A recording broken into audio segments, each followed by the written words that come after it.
몇 주 전에 우리는 성경에서 말하는 복이 무엇인가 라고 하는 부분을 살폈습니다. 성경에서 말하는 복은 하나님 그분 자신이 복이라 그렇게 말씀을 드렸죠. 그래서 예수님께서 나는 길이요 진리요 생명이다 라고 말씀했거든요. 바로 예수님 그분 자신, 하나님 그분 자신이 우리의 길이요 우리의 생명이다라고 하는 겁니다. 우리의 복 자체라고 하는 것입니다. 그래서 우리가 하나님 앞에 이거 주세요 저거 주세요 라고 하기 이전에 먼저 하나님을 소유하면 하나님 안에 있는 그 모든 진리와 생명이 우리 안에 오기 때문에 바로 우리는 복된 인생을 살아갈 수 있는 것이다 라고 이렇게 말씀을 드렸습니다. 오늘 우리는 기복신앙과 거짓에 대해서 살펴보려고 하는데요, 기복신앙은 바로 거짓신앙 체계의 한 축입니다. 그러니까 기복신앙이 왜 잘못되는가라고 하는 것을 오늘 우리가 살펴볼 건데요, 기복신앙은 인본주의와 율법주의와 함께 거짓신앙 체계의 한 축이라고 하는 사실입니다. 특별히 구약 성경에 보면 시대말적인 상황 가운데 있었던 얘기가 나오는 그 성경 구절이 많이 나오는 게 어디냐 하면 에레미야서입니다. 그래서 에레미야서에 이런 거짓 신앙에 대한 부분, 기복주의에 대한 부분, 거짓에 대한 부분이 이렇게 많이 등장하고 있습니다.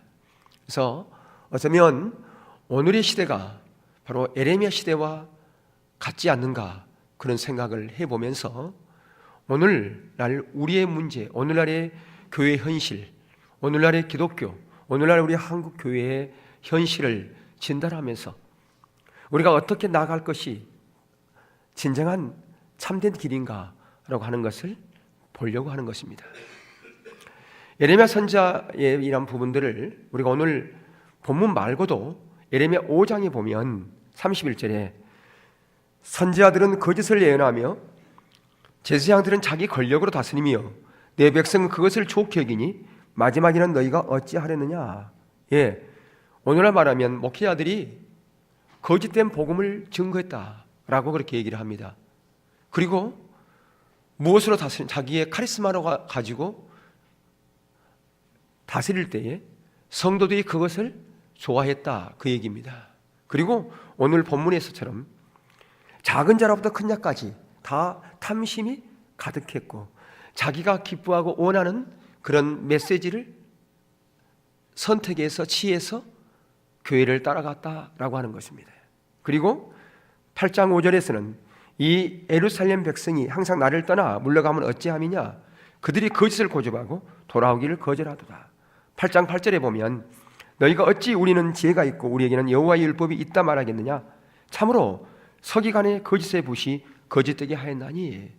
그러니까 오늘날 상황을 보면 거짓이 난무한 이 예루살렘과 이 구약의 에레미야 시대와 뭐가 다른가, 성경에서는 거짓은 무엇을 의미하는가 라고 하는 이 부분을 우리가 볼 필요가 있습니다. 왜냐하면 성경은 우리의 삶의 거울이요 이 시대의 거울이기 때문에 그렇습니다.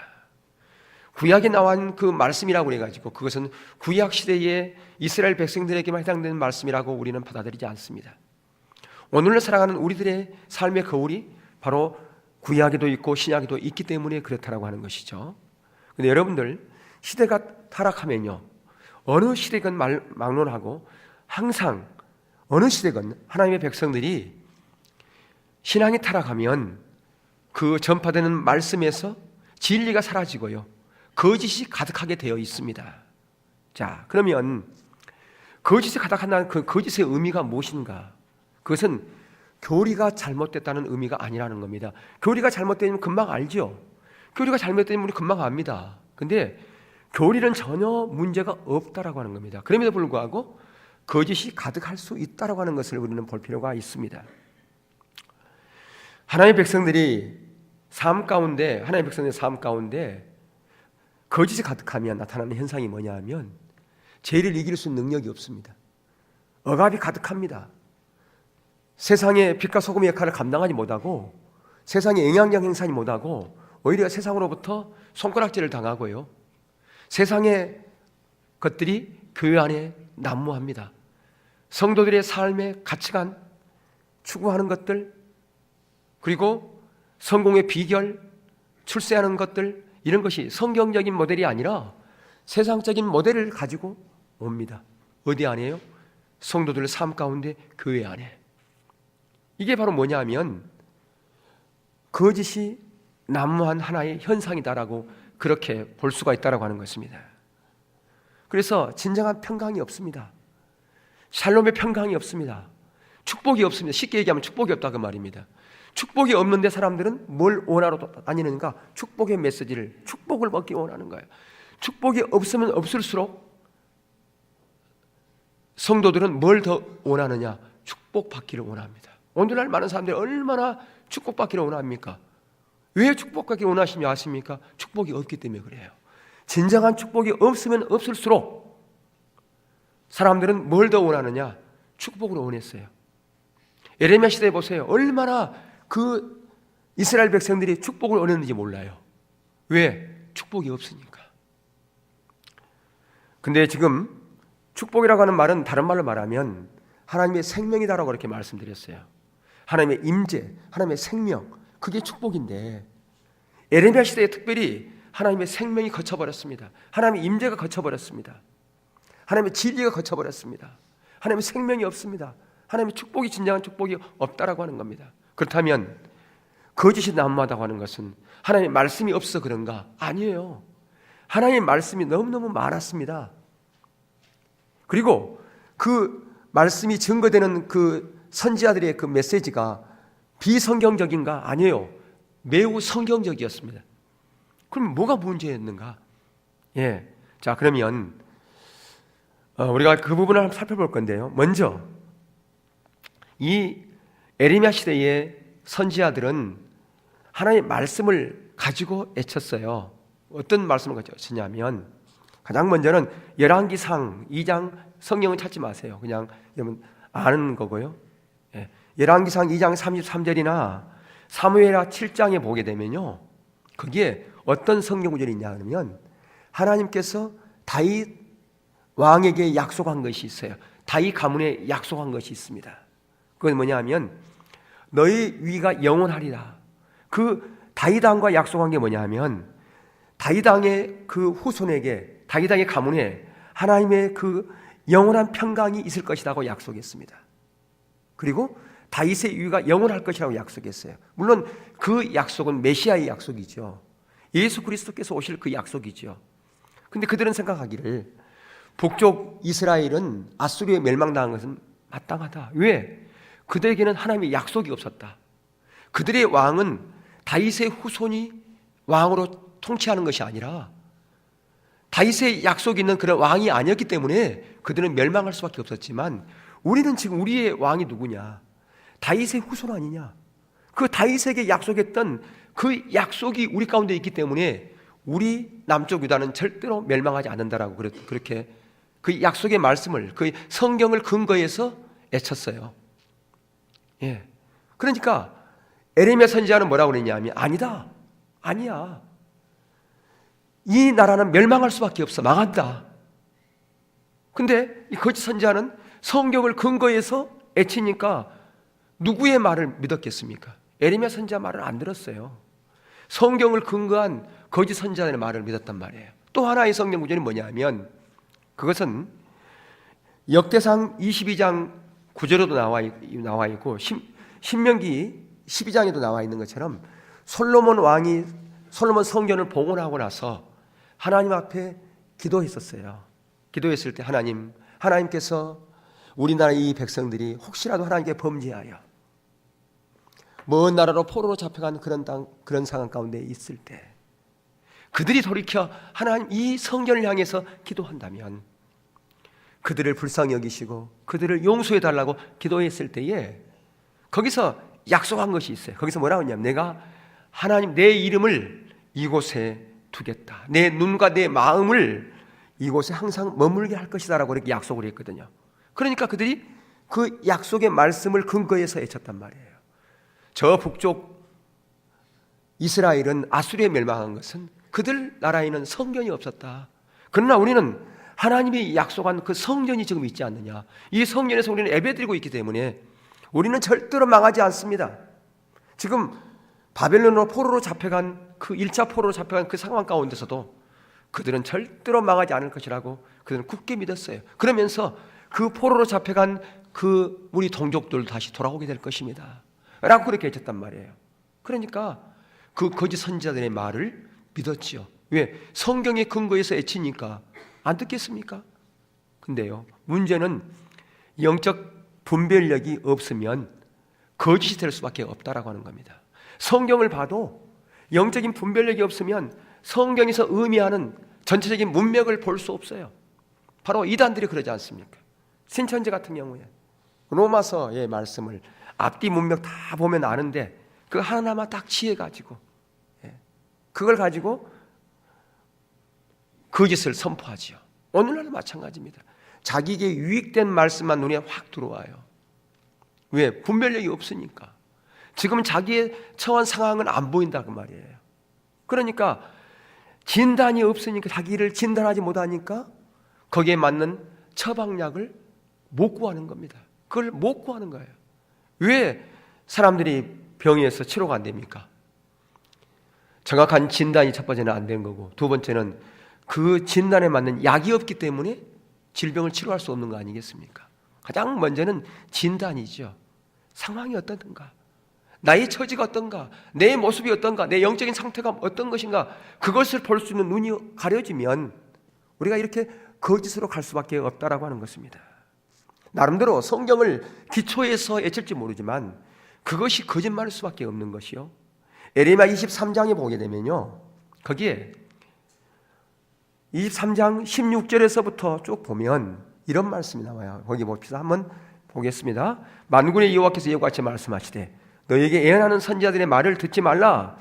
그들은 너에게 헛된 것을 가르치나니 그들이 말한 묵시는 자기 마음으로 말미암는 것이요 여호와 입에서 나온 것이 아니라 항상 그들이 나를 멸시하는 자에게 이르기를 너에게 평안하라 여호와의 말씀이니라 하며 또 자기의 마음이 안악한 대로 행하는 모든 사람에게 이르기를 재앙이 너에게 임하지 아니하리라.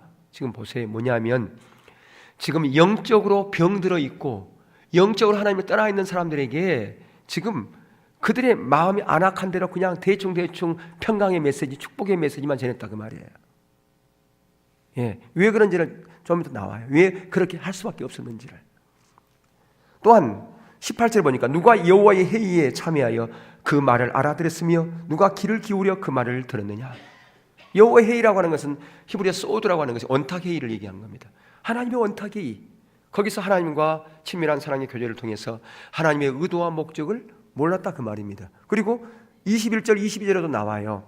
이 선지자들은 내가 보내지 아니하였어도 다름질하며 내가 그들에게 이르지 아니하였어도 예언하였은즉 그들이 만일 나의 회의에 참여하였더라면 내 백성에게 내 말을 들려서 그들을 악한 길과 악한 행위에서 돌이키게 하였으리라. 예, 무슨 얘기냐면 그 시대의 하나님의 의도를 몰랐고 영적인 분별력이 없었기 때문에 그 백성들의 지금 현재 어떤 상황 가운데 있는지를 진단하지 못했다는 거예요. 영적인 진단이 안 내려지니까 처방 자체를 할 수가 없는 겁니다. 그리고 그 처방은 어디서만 가져와야 되느냐? 하나님으로부터만 가져와야 돼요. 그것이요. 그 영적인 처방은. 그런데 진단을 자기들이 하고 자기들이 처방을 내려버렸다는 겁니다. 그것을 성경은 거짓이라 그렇게 얘기를 하고 있어요. 그래서 우리가 이 하나님의 말씀을 받아들이는 데 있어서 무엇이 진리고 무엇이 거짓이고 한 이것을 보려면 영적인 분별력이 있어요. 영적인 분별력은 거짓 신앙책에서는 절대로 가질 수 없다고 말씀드렸어요. 왜? 자기 관점이니까. 이번에 우리가 집회에서 살펴봤지만 또 지난주도 살펴봤지만 신앙생활 하는 게 자기가 목적되어지고 자기 자원 가운데 살아가면요 자기 관점이 나옵니다. 자기 관점. 근데 반대로 하나님이 목적되어지고 하나님의 자원으로 살아가는 그런 신앙 가운데서는 하나님의 관점이 부어지게 돼 있어요. 바로 그것이 영적인 분별력이라고 말씀했어요. 영적인 분별력은 하나님의 기준을 볼 수 있는 성령이 주시는 능력이라고 말해요.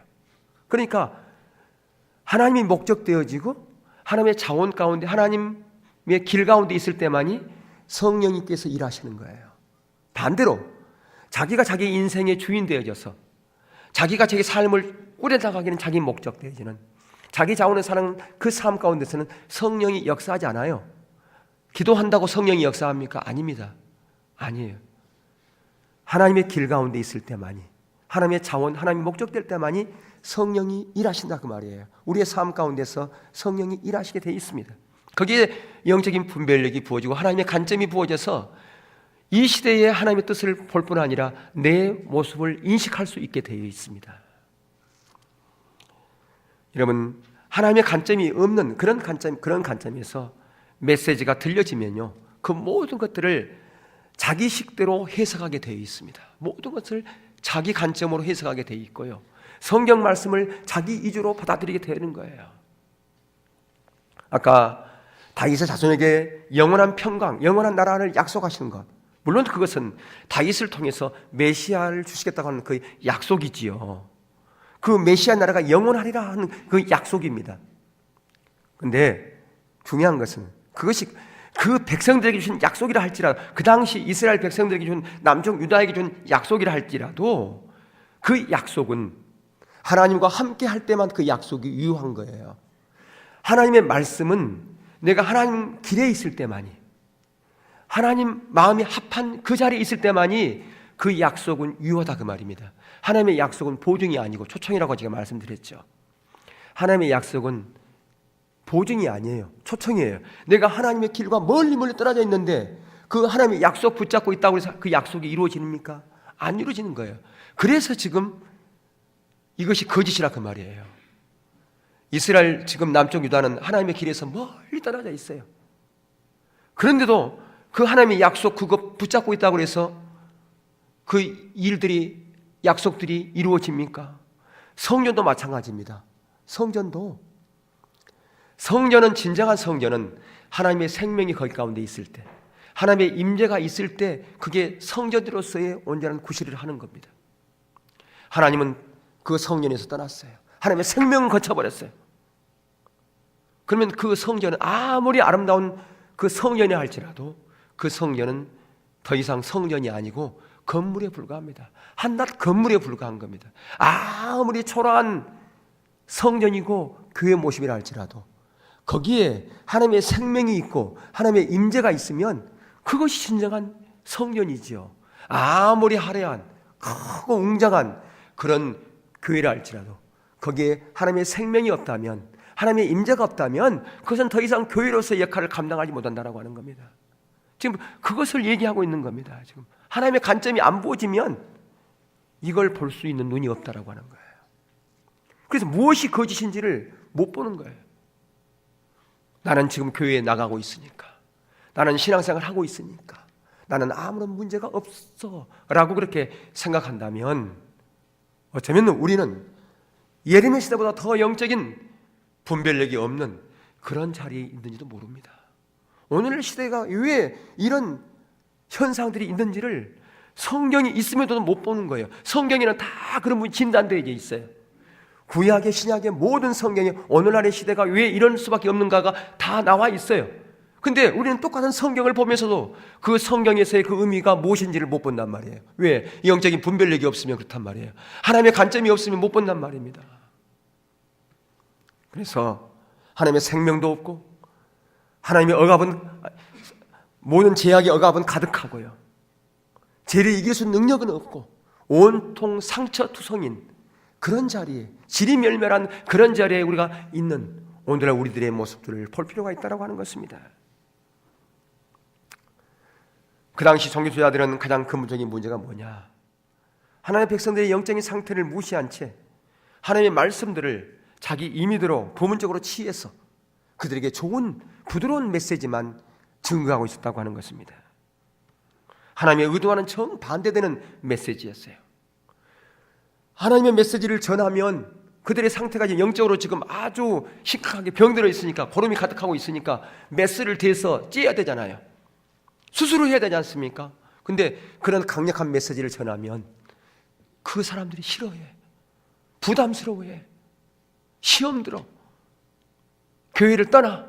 그러니까 못 전하는 거예요. 왜? 그 사람들을 붙잡아 놓기 위해서. 그래서 부드러운 메시지, 평강의 메시지, 이것만을 전했다라고 하는 겁니다. 오늘 본문의 말씀이 바로 그 얘기예요. 본문의 말씀이 바로 그 얘기하고 있는 겁니다. 얼마나 이게 두려운 일인지 모릅니다. 이처럼 영적인 분별력이 없으면 우리들의 모든 삶 가운데 거짓이 가득할 수밖에 없다. 근데 여러분 기억할 것은요, 거짓은 능력이 없다는 겁니다. 생명이 없다는 겁니다. 하나님의 은혜가 없다라고 하는 겁니다. 예레미야 7장 4절에 보면 예레미야가 안식일 날 예배드리러 제사 드리러 가는 그 성전 앞에서 이렇게 외칩니다. 그래서 뭐라고 외치냐 그러면 너희는 이것이 여호와의 성전이라 여호와의 성전이라 여호와의 성전이라 하는 거짓말을 믿지 말라 그렇게 외치고 있어요. 여러분 성경에서 이렇게 반복되어지는 것은 매우 강조하는 겁니다. 내가 진짜로 말하는데 이것이 성전이 아니야, 진짜로 성전이 아니라니까 그렇게 외쳤다 그 말이에요. 오늘날 큰 교회 앞에서 어떤 사람이 이것이 교회인 줄 아느냐, 교회인 줄 아느냐, 이건 교회가 아니야 라고 한다면 여러분 어떻게 하겠습니까? 그 사람 정신 나갔네. 지금 이 성전에서 성대한 제사가 드려지는 그 성전 앞에서 예레미야 7장 4절에서 예레미야가 이것이 여호와의 전이라 여호와의 전이라 여호와의 전이라는 거짓말을 믿지 말라라고 하고 그렇게 외치고 있는데 그 예레미야 선지자의 말을 믿었겠습니까? 정신 나갔다고 그랬죠. 무슨 얘기야? 이게 하나님의 성전이 아니면 뭐가 성전이란 말이야? 지금 예레미야 선지자가 왜 그렇게 말했는지를 그 의미를 놓치고 있었다 그 말입니다. 모르고 있었다 그 말이죠. 여러분 하나님의 영광의 임재가 떠났다면 생명이 갇혔다면 그 성전은 그 성전의 구실을 다 한 겁니다. 그래서 하나의 건물에 불과해요. 그래서 왜 예루살렘 그 성전 거대한 성전이 그 디도 장군에 의해서 로마 디도 장군에 의해서 AD 72년에 파괴될 수밖에 없었는가? 그건 더 이상 성전의 기능이 상실됐기 때문에 그런 거예요. 그러니까 얼마나 그들이 치욕을 당했습니까? 그들은 절대로 이 성전이 이곳에 있기 때문에 하나님의 이름을 두고 맹세했기 때문에 이 성전에서 우리가 예배드리면 제사하면 절대로 우리는 멸망하지 않을 거라고 그렇게 굳게 믿었는데 그 바벨론의 군대들이 들어와서 로마의 군대들이 들어와서 무참하게 제사 드리고 있는 그 제사장들을 죽이고 완전 파괴했지 않습니까? 그게 왜 그런가? 하나님의 생명이 떠난 하나님의 영광의 임재가 떠난 그 성전은 더 이상 성전의 의미, 성전의 기능 상실됐기 때문에 그렇다는 말이에요. 오늘은 마찬가지예요. 우리가 성전입니다. 우리 예수 믿는 사람들이 성전이에요. 근데 우리 안에 하나님의 생명이 떠나고 하나님의 임재가 떠났다면 우리는 더 이상 예수 믿는 사람에서의 그 어떤 진정한 정체성을 상실해버렸다 그 말이에요. 그러니까 세상으로부터 손가락질을 당할 수밖에 없는 겁니다. 비난을 당할 수밖에 없는 겁니다. 세상에 영향력을 행사할 수 없고 오히려 세상 것이 우리 안에 들어와서 우리의 가치관, 우리의 생각, 우리의 말의 영역, 우리의 행동의 영역, 그 모든 영역을 붙잡고 있지 않습니까?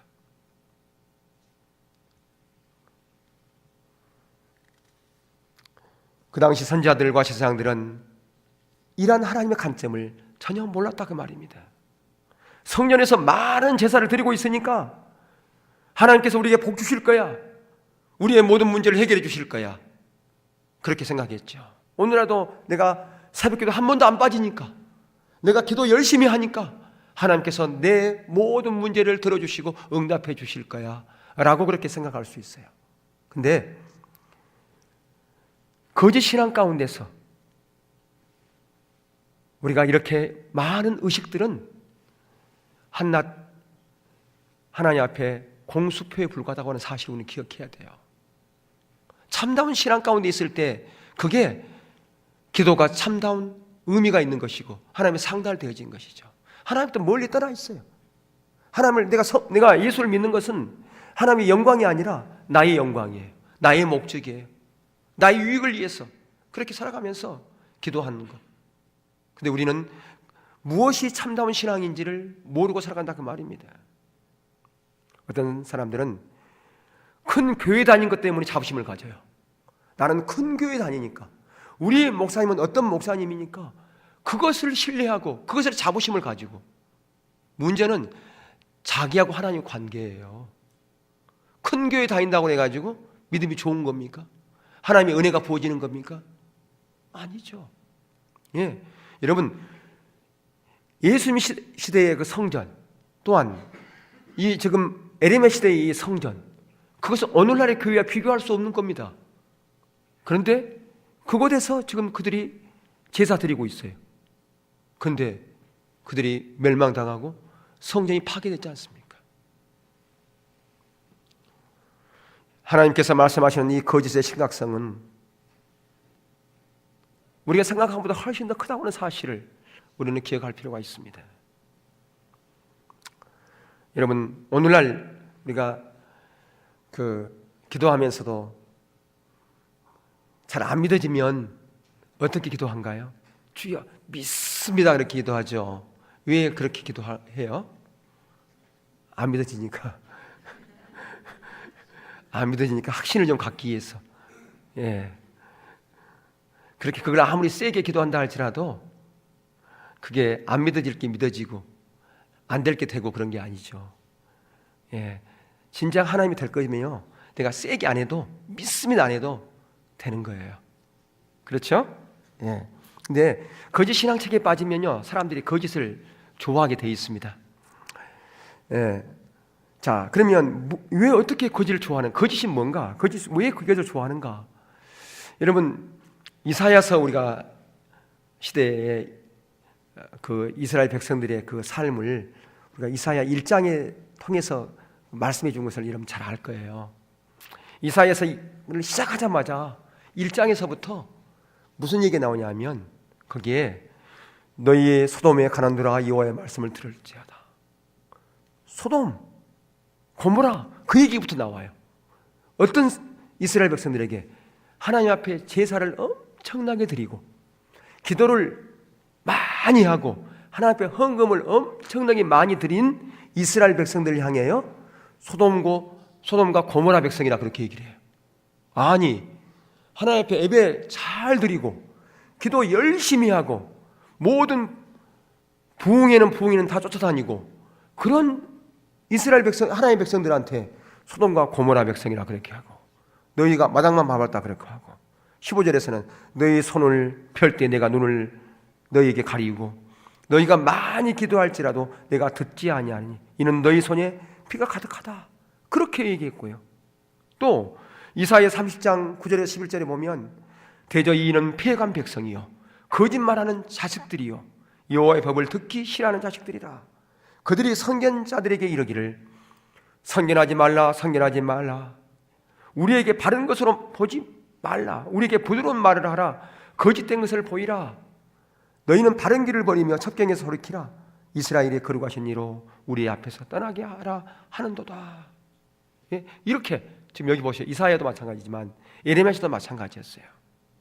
그러면서 오늘 예레미야 6장 20절에 시바에서 유황과 먼 곳에서 향품을 내게 가져오면 어찌함이냐.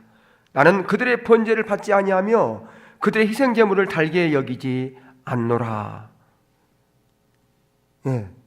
또 에레미야 8장 11절 12절에 보면 그러므로 이제 너는 유다 사람들과 예루살렘 주민들에게 말하여 이르기를 여호와의 말씀에 보라 내가 너희에게 재앙을 내리며 계책을 세워 너희를 치려하노니 너희는 각기 악한 길에 돌이키며 너희의 길과 행위를 아름답게 하라 하셨다 하라. 그러나 그들이 말하기를 이는 헛되니 우리는 우리의 계획대로 행하며 우리는 각기 악한 마음이 악한 행대로 행한 대로 행하리라 하느니라. 이게 무슨 얘기입니까? 지금 이스라엘 백성들이 또한 남쪽 유다 백성들이 오늘날 하는 목회자들한테 목사님 우리들에게 바른 말 하지 마세요. 참된 진리의 복음을 전하지 마세요. 부드러운 메시지를 전하세요. 그렇게 했다는 겁니다. 참 한심하죠, 그죠? 예. 오늘날 우리가 그렇게 할 사람이 있습니까? 아무도 없죠. 근데 이 의미가 무엇인지를 우리가 볼 필요가 있어요. 그래야 그 에레미야 시대, 이사야 시대에 그 사람들을 욕하지 않아요. 왜? 그들의 모습이 우리의 모습이니까. 그러면 진짜로 이때 이스라엘 백성들이 그 선지자들이 그렇게 얘기했을 것 같아요? 아니에요. 그렇게 한 사람 아무도 없었어요. 그러면 왜 성경은 그렇게 기록해 있을까? 그들이 말로는 그렇게 하지 않았지만 그들이 행하는 행동 자체가 그렇게 했다 그 말이에요. 말로는 우리에게 진리의 메시지 전해주세요라고 얘기했겠지만 실제로는 그들이 그렇게 행동, 하나님은 우리들의 무슨 소리를 들은다고요? 입술의 소리를 들은다고요? 행동의 소리를 들은다고요? 우리 행동의 소리를 듣는다는 거예요. 입술로는 하나님 뜻대로 살겠습니다. 하나님께 영광 돌리겠습니다. 그렇게 말은 했지만 실제 삶 가운데서는 전혀 다른 삶을 살았다 그 말입니다.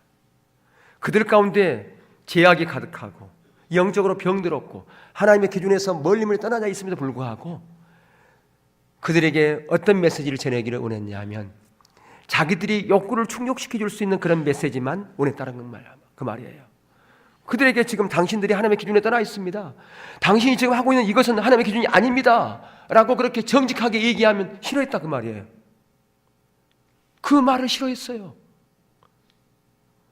그러니까 그것을 아는 선지자들이, 선견자들이 그들의 욕구를 충족시키기 위해서 부드러운 메시지를 전했단 말이에요.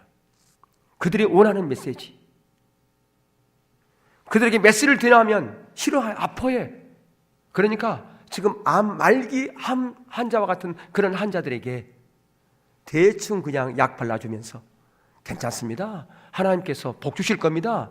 하나님께서 이루어 주십니다. 더 잘 될 겁니다. 이렇게 했다 그 말이에요. 그걸 지금 얘기하고 있는 거예요. 우리들에게 부드러운 메시지. 그걸 전해주세요. 우리에게 바른 말 하지 마세요.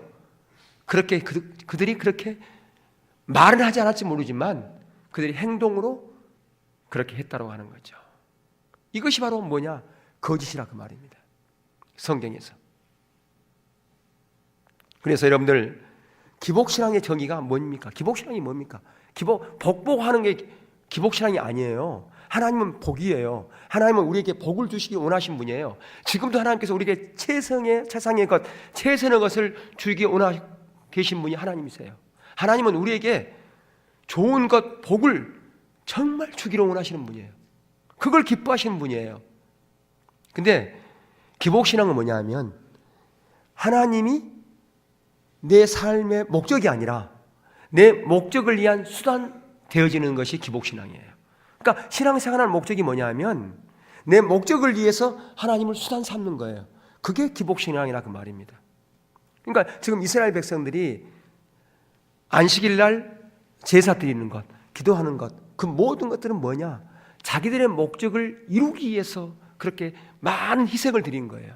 많이 제사 드린 거예요. 많이 기도한 거예요. 결국 뭐냐? 자기 문제 해결하고 자기가 목적 되어지기 위해서. 지금 그것을 지금 얘기하고 있다 그 말입니다. 그래서 오늘 본문으로 한번 가보겠습니다. 본문 13절 14절. 이는 그들이 가진 작은 자로부터 큰 자까지 다 탐욕을 부리며 선자로부터 세상까지 다 거짓을 행함이라. 그들이 내 백성의 상처를 가볍게 여기면서 말하기를 평강하다 평강하다 하나 평강이 없도다. 평강이란 말은 오늘 말하면 축복이란 말이에요. 예. 그러니까 작은 자로부터 큰 자까지 모두가 다 선자로부터 세상까지 다 탐욕과 거짓으로 가득했다 그 말입니다. 그래서 백성들의 상처를 대충 고쳐주면서 축복의 메시지만 계속해서 전했다라고 하는 거예요.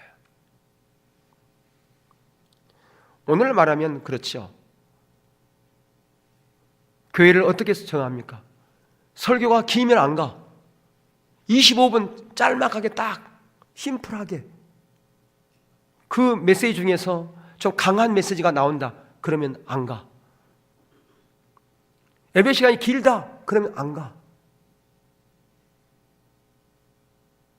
여러분 중요한 것은요. 예배가 길면 얼마나 길겠습니까? 구약 시대에 보통 여러분이 그 성경을 낭독하면요. 하루 종일 낭독했어요. 어린아이서부터 그 앞에서 성경 낭독하고 있으면 성경 낭독 자체가 설교니까요. 히브리어 자체가 그 뜻이 거기 다 포함되어 있으니까 그것을 많이 풀어서 얘기할 필요가 없는 그런 메시지잖아요, 히브리어가. 그러니까 성경을 낭독하면 하루 종일 낭독했어요.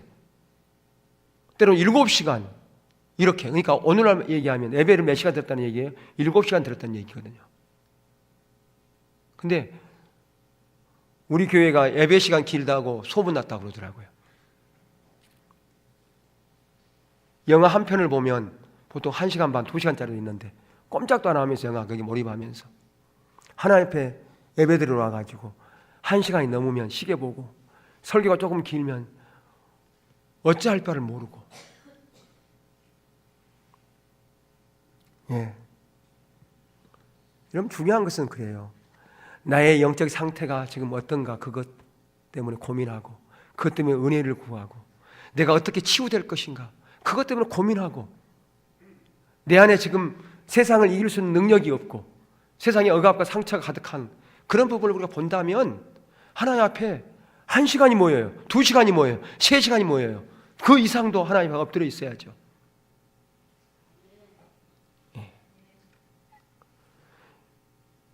오늘 본문에 보니까 왜 이스라엘 백성들이 평강의 메시지를 원했다고요? 그 속에 뭐가 있었기 때문에? 탐심이 가득했기 때문에, 자기들이 욕심이 가득했기 때문에. 그러니까 교회에 나와서 예배드리는 목적이 자기 유익을 위해서, 자기 목적이에요, 자기 목적.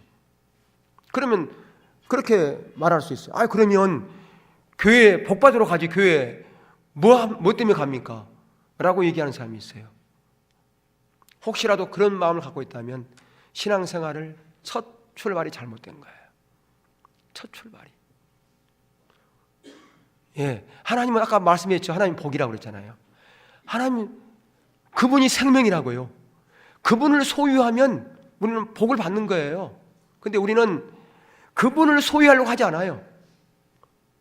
그냥 복만 받으려고 한단 말이에요. 그분을 소유하면 복을 받으면 끝나는데. 여러분, 이렇게 하나님이 목적되지 않는 그런 삶 가운데서 아무리 기도한든 그 기도는 공허한 메아리에 불과한 겁니다. 예. 여러분, 포도나무 비유 여러분 생각해 보세요. 항상 여러분 포도나무 비유를 생각해 보셔야 돼요. 요한복음 15장에서 거기에 포도나무는 예수님이고 우리는 가지지 않습니까? 가지는 우리가 포도나무에 붙어 있는 것을 뭐라고 말씀하냐면 우리가 예수님 안에, 예수님이 우리 안이라 그렇게 얘기하고 있어요. 내가 예수님 안에, 예수님이 내 안에. 그게 바로 포도나무의 삶에 붙어 있는 거예요. 거기에 뭐가 맺혀요? 꽃이 피고 열매가 맺는 거예요. 내가 예수님께 붙어 있지 않는데 어디에 생명이 공급되어져서 열매가 맺겠습니까? 하나님 안에 없는데, 가지는 우리가 예수님께 끊어져 있는데 기도 많이 한다고 해가지고 헌신 많이 한다고 해서 열매 맺혀요? 안 맺히죠. 중요한 것은 우리가 주님께 붙어 있는 게 중요하다는 말이에요. 붙어 있는 게 다른 게 아니에요. 그분이 나의 목적이 되는 거예요. 그분이 나의 전부가 되는 거예요. 그거란 말이에요. 근데 우리는 그것은 이론으로 알아. 근데 실제 삶에서는 안 한단 말이에요. 입술로는 고백할지 몰라. 근데 실제로는 안 해. 아까도 말씀드렸지만 하나님은 우리의 입술의 고백을 듣는 분이 아니라 우리의 삶의 행동의 소리를 듣는 분이 하나님이라 그 말입니다. 우리 행동으로 고백할 때 그것을 하나님께 기도로 받아들이는 거예요. 하나님은 우리의 어떤 기도를 듣기 원하신다? 우리의 삶의 기도를 듣기 원하신다고 하는 거예요. 우리의 입술의 기도를 듣기 원하신 분이 아니라 우리의 행동의 기도를 듣기 원하신 분이 하나님이라 그 말이에요. 근데 우리의 행동의 기도는 하지 않아. 입술로만 해, 기도만 해. 여러분, 사람과의 관계에서도요, 어떤 사람이 나에게 뭘 참 잘해줘. 근데 가만 봤더니 이 사람이 나를 이용해가지고 자기의 목적을 이루기 위해서 나한테 잘해줘. 만약 그걸 안다면 기분이 좋아요, 나빠요? 기분 되게 나쁘죠. 하나님도 마찬가지예요. 하나님께 막 잘하는 거, 헌금도 하고 기도도 하고 막 헌신도 하는 거 보니까, 가만 보니까 자기의 목적을 이루기 위해서 그렇게 하는 거예요. 하나님의 영광, 하나님의 목적, 그는 상관이 없어. 알려고 하지도 않아. 그것은 똑같은 거예요. 하나님을 뭐 하려고 하는 거예요? 하나님을 목적이 하나님 수단 삼는 거라고 말이에요. 하나님을 이용하려고 그런단 말이에요. 사람의 관계에서도 자기를 이용하려고 그러면 괜히 기분 나쁜데 우리가 신앙생활 하면서 하나님을 이용하려고 그러는 거예요. 우리가 이렇게 신앙생활 하면서도 그게 잘못된지도 모른단 말이에요. 그게 거짓인지도 모른단 말이에요. 근데 성경에 의하면요, 탐심은 우상숭배예요. 왜 그런가? 우리 안에 탐심 때문에 그러는 거예요. 내 욕망 때문에, 내 욕심 때문에 그런 거예요. 오늘날 영적인 상태를 우리가 볼 필요가 있습니다. 오늘날 시대가 바로 이런 에레미야 시대와 다를 게 없다 그 말입니다. 여러분, 신앙의 본질을 떠나면요, 신앙의 본질을 떠나면 우리 가운데 억압이 가득할 수밖에 없어요. 아까 신명기에서 솔로몬이 하나님 앞에 솔로몬을 성전을 봉헌하면서 기도하지 않습니까? 이 백성들이 혹시 범죄해서 다른 나라에 포로가 잡혀갔을 때 이 성전을 바라보고 기도하면 그들의 기도를 응답해달라고 그랬을 때, 그래 내가 그렇게 할게 바로 하지 않았어요. 먼저 뭘 전제하느냐? 신앙의 본질을 전제합니다. 그들이 돌이켜서 나의 얼굴을 구하고 나에게 돌아온다면, 나를 사랑하는 자리로 온다면, 그렇다면 내가 그렇게 하리라, 그렇게 약속한 거예요.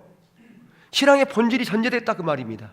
근데 우리는 그런 것은 전혀 보이지가 않아. 그냥 하나님의 약속의 말씀만 붙잡고 기도하면 모든 것이 이루어진다라고 생각한다 그 말이에요.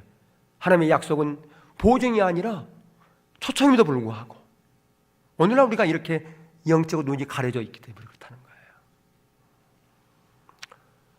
여러분, 아무리 우리가 기도하고 열심히 헌신하고 봉사한다 하고 축복의 그 어떤 부분을, 메시지를 많이 듣는다 할지라도 우리가 하나님의 본질에 떠나 있으면 그 모든 것은 아까도 말씀드렸지만 공허한 메아리에 불과하다는 사실을 여러분 기억할 필요가 있습니다.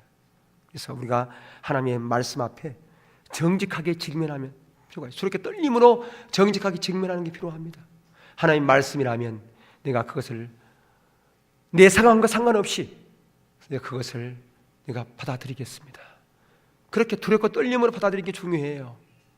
여러분의 상황이 지금 혹시라도 내가 하나님의 기준 가운데 벗어난 어떤 그런 부분이 있다면 그것 때문에 하나님 은혜를 구하세요. 당장 그 부분이 안 될 수 있을 거예요. 안 된 것 때문에 하나님의 은혜를 구하셔야 돼요. 내가 이러기는 부분이 있는데 내가 잘 안 됩니다. 내 힘으로는 잘 안 돼요, 주님. 그래서 주님의 은혜가 필요하죠. 다른 사람의 중보가 필요하죠. 하루아침에 되는 사람 어디 있습니까? 그리고 그런 부분들을 하나님의 은혜를 구하며 서면 내 능력이 아닌 하나님의 능력으로 그런 것들이 다 하나둘 무너지게 돼 있어요. 그래서 그렇게 하나님의 은혜를 구하는 자리를 서는 것이 중요합니다. 여러분, 이렇게 기복신앙 가운데 있으면 자기가 원하는 메시지, 자기 욕구를 충족시키는 그런 메시지를 사람들이 찾아 나선다 그 말이에요. 그리고 또 그런 메시지를 전해야 사람들이 그런 메시지에 맞게끔 사람들이 오니까 성공했다고 또 얘기하니까 그렇게 하지요. 여러분, 진정한 성공은요, 하나님이 함께 하실 때 그게 진정한 성공이에요. 그래서 세상에서는 과정을 무시한 채 결과만을 소중히 여길 때가 많아요. 근데 저와 여러분은요, 결과보다도 뭘 더 소중히 여겨야 되느냐? 과정을 더 소중히 여겨야 돼요. 과정을. 아멘? 결과가 그게 어떻든 그걸 생각하지 마세요. 내가 결과가 실패했어. 그래도 과정이 온전하면 그것은 귀한 거예요. 그게 성공한 거예요. 하나님의 관점과 세상의 관점 다르다 그 말이에요. 근데 많은 사람, 오늘날 믿는 사람들이 세상의 관점으로 보기 때문에 과정은 무시한 채 결과만은 소중히 여긴 거예요. 그래서 성공의 그 부분을 세상의 잣대로 보는 거예요. 아이고, 집사님 기도 많이 했더니 이번에 성공했네요. 과정은 못 보는 거예요. 과정은 세상적인 기준을 따라서 했어. 그러면 그건 성공한 게 아니에요. 근데 어떤 사람이 뭐 실패했어. 보니까 그 과정이 하나님의 길을 따라서 갔어. 근데 그건 성공한 거예요. 어떤 사람이 교회에서 열심히 자녀를 위해서 기도했습니다. 근데 그 자녀가 좋은 대학 가고 좋은 직장 갔어요. 사람들은 보기에 아이고 하나님이 함께 하셨네요. 하나님께서 참 복 주셨네요. 그렇게 얘기할 수 있어요. 근데 그의 고3 때 야 이제 넌 공부해야 되니까 교회는 일부이면 나오고 가서 학원만 공부해. 아예 교회 나오지도 마라. 그렇게 얘기해가지고 공부해서 좋은 대학 갔어. 대학 가면서 하나님을 다 잊어버렸어. 세상적으로 살아. 그래서 좋은 대학 나오고 직장 갔어. 신앙생활도 그냥 대충대충 해. 복 받은 겁니까? 세상의 잣대로는 복 받은 거예요. 우리가 이런 세상의 잣대가 교회 안에 너무너무 난무하단 말이에요. 그래가지고 결과만 좋으면 성공했다고 그래요. 복 받았다고 그래요. 무엇이 진정한 복인지도 몰라요. 그래서 모든 사람들이 다 기복주의에 빠져가지고 하나님을 목적하는 것이 아니라 하나님을 수단 삼는 거예요. 하나님 누구는 이렇게 좋은 데 가서 이렇게 갔다는데 우리 아들도 그렇게 해주세요 하면서 똑같은 가정을 거치는 거예요. 왜? 하나님 그때는 하나님의 기준이 아니에요. 누가 그렇게 했으니까 그게 기준이 되어버린 거예요. 그게 하나의 전통으로 굳어버리는 거예요. 그게 심각한 거예요. 이 사람이 아닌 사람도 하고 저 사람이 이 사람도 하고 다 그렇게.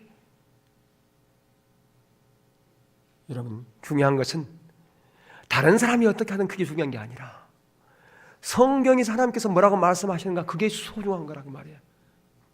다른 사람들이 나 별나게 유별나게 신앙생활을 한다 그렇게 말할지 모르지만 이게 하나님의 길이라면 나는 이 길을 포기할 수 없습니다. 나는 이 길을 가야 되겠습니다. 그렇게 내 혼자라도 그렇게 가기를 축복합니다. 그게 우리의 신앙생활이기 때문에 그런 거예요. 그게 하나님이 기뻐하는 것이기 때문에 그렇다 그 말이에요.